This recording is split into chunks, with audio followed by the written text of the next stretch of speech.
Hey, what's up everybody? This is Michael from the planet and making this video to document the history of the planet. I think it's about time that we did this. We've told this story verbally, passing it on from year to year. And it's kind of an odd story about how computer people got into the trading card business. So we've been in the computer industry since before the IBM PC, back in the day of the Commodore 64 and the Apple II. And we had like 3 retail stores back then, and we moved to basically corporate sales. And we have had some large corporate customers in Hawaii. And we've always been interested in education and supporting young people coming into business. So we had an internship program, which we worked with the community colleges on. And we had a number of students come through, and basically we got real good reviews on our internship program. Then one day, one of the community colleges, or the community college we were working with, asked me to come in and talk with them. And I went into the guy's office, the head of the internship program, and I said, how's it going? And he said, well, the kids really enjoy the program. They said they got a lot out of it, but we're gonna have to cancel it. And I said, why you gotta cancel it? He goes, well, we're sending a lot of IT students your way, and the problem is after going through the internship program, they're giving you great reviews on the program, but they're dropping out of the IT field because they don't like the type of work that we do. And he said, wow, that's brutal. But I said, isn't that kind of a good thing that they're not kind of cut out for that? They said, and what was the reason why they're dropping out? They said, well, it's too much pressure. Your customers, are kind of, really demanding. And I said, well, that's how the IT industry is. Stuff gotta be built and stuff gotta work all the time. And he said, well, sorry, we gotta cancel it unless you come up with another solution. So this was back in 2003. So we decided, okay, well, what are we going to do then? It says, let's do something more fun, and we'll do maybe website development back then. So that was way back when, and we'll do it around something that I like, which was comics. So back then we were in this giant warehouse, and we said, yeah, we're going to bring in students and we're going to have them code and develop this website to sell comics on the internet, and we'll teach them about eBay and all this other stuff. And we thought, well, we won't have to use much go out and get inventory, because I had the inventory from my collection. So we started using that, and that went pretty well. We went into developing the website and whatnot, the websites, but the problem is with the comics that I had at that time, which is basically Silver Age, it's more like art. So the problem was they kind of mishandled it, damaged the comics. It was just too stressful then. And so we said, well, what are we going to do then? What else do I like that would be fun? And we said, oh, what about cards, like sports cards? Because I also collected sports cards when I was younger, but I didn't have a big collection. And then we said, one of the kids said, that was coming in and says, oh, why did you do trading cards? I said, well, I never collected trading cards. What are you talking about? It's like, oh, Magic, Yu-Gi-Oh, Pokemon, that kind of stuff. And we said, well, I don't know anything about that. But yeah, if you think it's good, let's try it out. And so we started with this card game called Initial D. And we built the website around that, and it was just basically selling sealed products. But I mean, we had like hardly any products. And so we tried to get set up with local distributors and whatnot, and it was a real hassle. And we kind of had to prove ourselves. So we were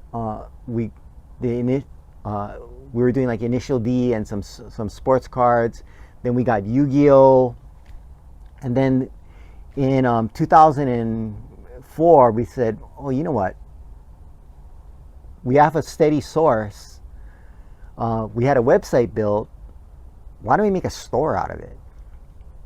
because right then it was like at the beginning in 2004, it was just basically a section in the warehouse. So we said, okay, we'll get out of this warehouse, we'll move to a small location. At that time it was in University Square on South King Street in Honolulu, Hawaii. We got a small, I think maybe about 1,000 square foot space. And then it started like taking off. And we had more and more people coming in, wanting to be part of this, asking for jobs, wanting to be part of the internship program. And then we expanded out, and it started growing and growing and growing. So, we started running large Yu-Gi-Oh tournaments, large Magic tournaments, not so much Pokemon tournaments, and every year the business kept growing. And we thought, well, what are we going to do? Well, we even added computers for LAN gaming. We were doing Counter-Strike, the various Steam games. And the problem is every time we added stuff, it brought more people into the store, but we needed more square footage. So the cost kept going up and up and up, and we moved out of South King Street to this big space next to Ala Moana, the main shopping center in Honolulu. We got a big space there. We also started opening a store up in the neighbor islands on the big island of Hawaii, where our tiny houses are now. And we kept growing, and then we decided, well, one problem that we ran into was it was just too much infrastructure. And when you're in Hawaii, the cost for a retail storefront is like ridiculous. So we decided, well, what we're going to do is we really wanted to keep open on the big island, but we couldn't find people to work. So we had to close that shop down. We were actually in the mall there, in the Prince Kuhio Mall. We had a really nice space there, and we really didn't want to close that, but unfortunately we had to. We couldn't find enough employees. And we decided to expand the Honolulu operation. So we went one more step further and got even a bigger space. And actually we kind of we got actually a whole building, and we kind of split the building in half, and was really good for me because we sublet the other half to my jiu-jitsu gym. And one thing we noticed is we started taking stock of the economy and the business itself, and we thought, like, wow, we just can't keep doing this. And we decided to our lease was up for the building. It was like ridiculously expensive. The gym didn't want to renew. We didn't want to renew, so we moved and we consolidated to a smaller space, which was a little bit big, about 400 square feet bigger than where we're at now, which was on Young Street. And we stayed there, and the business was pretty flat. Actually, we went into a downtrend. We had some internal issues, which I won't go into, but any business does. And we built it back up.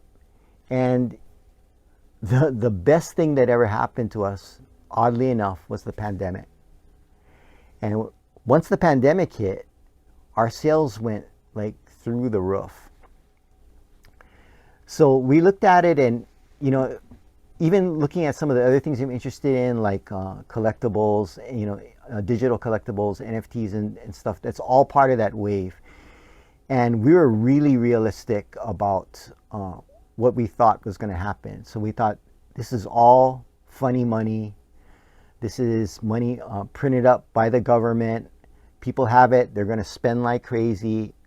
This isn't going to go on forever. We felt that there was going to be a drop off once the money printers stopped printing. And we thought, well, we're getting older, and it's going to be harder to maintain. So we're going to downsize. So we decided to come here. and we got a much smaller space. We're downsizing. We're focusing our core competency to the three main trading card games, Pokemon, Magic, and Yu-Gi-Oh! And I'm doing it by order of sales volume in the world. Pokemon is the largest, Magic second, Yu-Gi-Oh! Behind that. And one of the things we're focusing in on is beefing up our online sales. Try to still cater to the local community, but really decrease the overhead, cut back our costs, try to get more efficient. And it's been an incredibly long journey. And one of the things, we use the internship program, which we no longer do. We started doing more, giving people opportunities to work in the store as their like their first job and whatnot. But we decided to just downsize and increase efficiency. And the one thing we learned is you can pretty much do anything. I mean, we're computer people. We did networking, building PCs at that time when we first started, and now we do cloud infrastructure, design, security, and that's our main job. But with good people around you, and with persistence, and trying to listen to the customers. You can't always listen to the customers because everybody wants pretty much anything. The planet's still here. And one of the things is, at one point, what we found is when we got ourselves kind of into, I wouldn't say trouble, but we let our ego take over, was when we want to be the biggest. We want to be the best. And the thing about it is, it's like, could we have done it? Possibly. But could we have done it and still kept our focus in on our computer jobs and whatnot? No. You can't half-ass anything. And that's one thing we learned. That was complete arrogance on our part.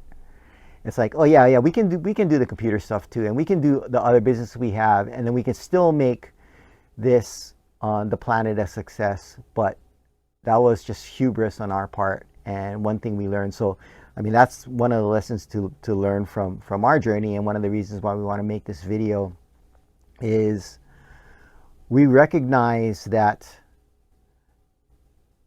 the people that dedicate their lives to it, number one, we can't beat them working half-ass. But the more important thing now that I think we've come to learn is, you know what? We don't want to beat them. They deserve everything that they get. They deserve to be the big dog in the space, because they're dedicating their entire lives to their business, and they have a passion for it. Those are the guys that deserve to be rewarded. So the card stores that are coming up now, I wish them the best of luck. I hope they succeed. And I hope they push it forward, because this is an enormous opportunity. It's a great space. It's a great product. And, people said way back when, we had many discussions about it, is like, this was, before NFTs, before crypto. It's like, yeah, I think digital is gonna get rid of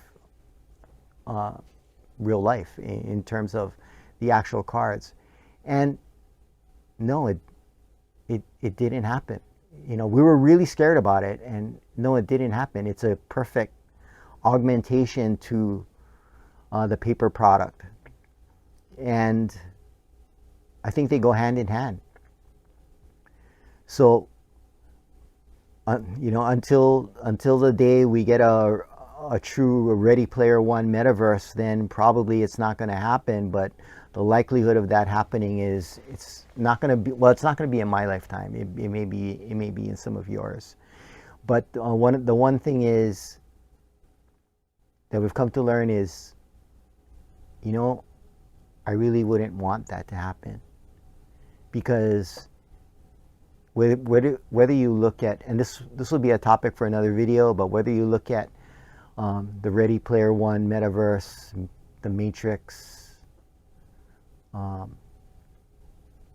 course Terminator, that world is a very dystopian universe, and that's not something I want to wish on, or we want to wish on anybody. So we're still going to pursue this, and hopefully we'll try to get better. We're going to try to get more knowledgeable about the products and try to get some better services, but we're going to really focus on what we're doing. We're happy in our little space that we just moved into. Hopefully this will be our last move, because I'm getting way too old to keep moving all of this stuff. And that's a history of the planet. It's been a long time coming in us making this video, and we're going to roll some credits at the end where we're going to thank pretty much all our employees that ever worked with us. And without all of them, none of this would have been possible. And the one thing, like, I also want to say is, especially to all our competitors in Hawaii, I gotta say that I kind of regret some of the things that we did. It wasn't the computer industry. That was the one thing that, if there was any regrets, the major thing that I personally did wrong was, I interpreted it as, this is the computer industry, and like with sales and stuff, we're just going to try to crush you. And that was the wrong attitude. That's not the type of mentality that should exist in this space, which is really kind of meant for fun. And we're not going to do that. We stopped doing that in the last, what, 4 or 5 years. We've gone down another path, and this path is a lot more fun, and I think it's a lot more rewarding, and hopefully it will continue on. That's the history of the planet. Thanks for watching, and aloha.